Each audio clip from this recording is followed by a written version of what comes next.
Hi అండి, అందరికీ happy Sunday. మస్తు రోజులు అవుతుంది నాన్ వెజ్ ఏం తినక. శ్రావణ మాసం మొత్తం నోరంతా సప్పబడిపోయింది. అంత బాధతో ఎందుకున్నామంటారా? బాధ ఏం లేదు, బట్ ఉండాలి. మస్తు రోజుల తర్వాత అయితే చికెన్ బోటీ తీసుకొచ్చిండు మావాడు. ఈ బోటీ వీడియోలు, చికెన్ వీడియోలు, నాన్ వెజ్ వీడియోలు పెట్టాలంటే నాకు మస్తు భయం అవుతుంది. పుసుక్కన మహారాష్ట్రలో ఎవరన్నా చూస్తారేమో అని. మహారాష్ట్రలో ఎవరైనా చూస్తే నిన్నేం చేస్తారు, వాళ్ళు తినరా అంటే, మీకు ముచ్చట చెప్పన్నా, మా వాళ్ళు కోమటోళ్ళు. ఆ కోమటోళ్ళు అయితే మీ ఆయన ఎట్లా తింటాడు అంటే, నేనే కూసేగాడిది వచ్చి మేసేగాడిదని జడగొట్టినట్టు జడగొట్టిన అన్నట్టు. సుక్కునిది స్టేటస్ పెట్టినప్పుడు మా వాళ్ళు ఎవరన్నా ఓపెన్ చేసి చూసినారనుకో, నా బండారం అంతా బయటపడుతుంది. ఓకే, ఈ వీడియో అలా పోకుండా స్టేటస్ ప్రైవసీలో పెట్టుకుంటా. ఫస్ట్ వాళ్ళు కూడా ఇప్పటికి సబ్స్క్రైబ్ చేసుకుంటే నాకు ఎప్పుడో 1000 మెంబర్స్ అయ్యేటోళ్ళు. నా ఛానల్ మానిటైజేషన్ కూడా అయ్యేది. కుక్కోటి నేను వాయిస్ ఓవర్ ఇచ్చినప్పుడల్లా మురుగుతుంది.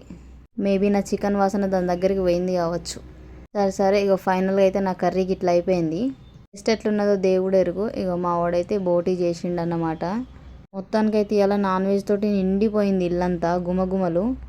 విషయం తెలుసా, ఇలా బడగ అంటే ఏంది అంటే, పొలాల అమావాస్య తర్వాత బడగ జరుపుకుంటారు. తెలిస్తే కామెంట్ చేసి వీడియో ఇస్తే లైక్.